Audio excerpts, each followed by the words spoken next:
Idea famous ഇന്നത്തെ വീട്ടിലെ topic എന്താ വെച്ചാൽ നമ്മൾ ഈ ഒരു ഇൻകാർഡസൻ്റെ ബൾബും സാധാരണ രീതിയിലുള്ള ബൾബും തമ്മിലുള്ള വ്യത്യാസം നിങ്ങൾക്ക് ജസ്റ്റ് ഒന്ന് കാണിച്ചു തരാൻ വേണ്ടിയിട്ടാണ് ഇന്ന് ഈ ഒരു വീഡിയോ വന്നേക്കുന്നത്. അപ്പോൾ എഫ്എംഎസ് ഈ ഒരു ഇൻകാർഡസൻ്റെ ബൾബിൻ്റെ താഴെ കോഴിക്കുഞ്ഞുങ്ങൾ എങ്ങനെ ഇരിക്കുന്നത് നോക്കുക. അതായത് അവർക്ക് ആവശ്യത്തിന് ചൂട് കിട്ടുന്നത് കൊണ്ട് തന്നെ അതിൻ്റെ താഴെ നല്ല ആക്റ്റീവായിട്ടാണ് ഇരിക്കുന്നത്. എന്നാൽ ഈ ഒരു 200 വാട്ട്സിൻ്റെ ബൾബിൻ്റെ താഴെ കോഴിക്കുഞ്ഞുങ്ങൾക്ക് ആവശ്യത്തിന് ചൂട് കുറവാണ്. അപ്പോൾ അതുകൊണ്ടാണ് ഇങ്ങനെ ചേർന്ന് ഇങ്ങനെ ഇരിക്കുന്നത്. പിന്നെ ഇരുന്ന കോഴിക്കുഞ്ഞുങ്ങൾ അവിടെ തന്നെ ഇരിക്കുകയാണ്.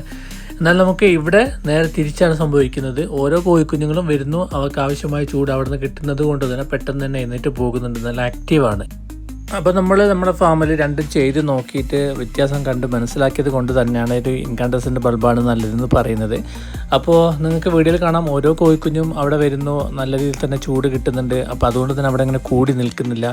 മാത്രമല്ല ഇതിൻ്റെ പ്രത്യേകത എന്ന് വെച്ച് കഴിഞ്ഞാൽ ഇതൊരു നിശ്ചിത കേന്ദ്രത്തിലേക്ക് ഇങ്ങനെ ഫോക്കസ് ചെയ്ത് കൊടുത്തേക്കുന്നത് കൊണ്ട് ആ ഒരു ഏരിയയിൽ കൃത്യമായിട്ട് തന്നെ ചൂട് കിട്ടും. പിന്നെ ഇതിന് നമുക്ക് മറ്റൊരു പ്രത്യേകത എന്ന് വെച്ച് കഴിഞ്ഞാൽ ഇത് ഇൻസ്റ്റാൾ ചെയ്യാൻ വളരെ സിമ്പിളായിട്ട് നമുക്ക് ചെയ്യാൻ പറ്റും എന്നുള്ളതാണ്. അതായത് നമ്മൾ ആ കൊടുക്കുന്ന വയറുമ്പോൾ തന്നെ ഇത് ഹാങ് ചെയ്ത് അവിടെ നിർത്താൻ പറ്റും. പിന്നെ ആ ഒരു ബ്രൂഡിങ് ടൈം കഴിഞ്ഞാൽ നമുക്കത് അയച്ച് വെക്കാനൊക്കെ സിമ്പിളായിട്ട് ചെയ്യാൻ പറ്റും. മറ്റേതാകുമ്പോൾ നമ്മൾ അതിൻ്റെ അകത്ത് കുറേ തകരം കൊണ്ടൊരു പെട്ടിയോ അല്ലെങ്കിൽ ഒരു റൗണ്ട് ഷേപ്പൊക്കെ ഉണ്ടാക്കേണ്ട ആവശ്യമുണ്ട്. പക്ഷേ ഇവിടെ അങ്ങനെയൊന്നുമില്ല. ജസ്റ്റ് നമുക്ക് ആ ഒരു വയറിൽ തന്നെ ഇത് ഹാങ് ചെയ്ത് നിർത്താൻ പറ്റും. അപ്പോൾ ഇതിപ്പോൾ ഫ്ലിപ്കാർട്ടിലൊക്കെ അവൈലബിൾ ആണ്. ആ ഒരു ഫ്ലിപ്കാർട്ടിൽ കിട്ടുന്നതിൻ്റെ ഒരു ലിങ്ക് ഞാൻ ഈ ഒരു വീഡിയോയുടെ കൂടെ വെക്കുന്നുണ്ട്. നിങ്ങൾക്ക് അതിവിടെ പർച്ചേസ് ചെയ്യാൻ പറ്റുന്നതാണ്.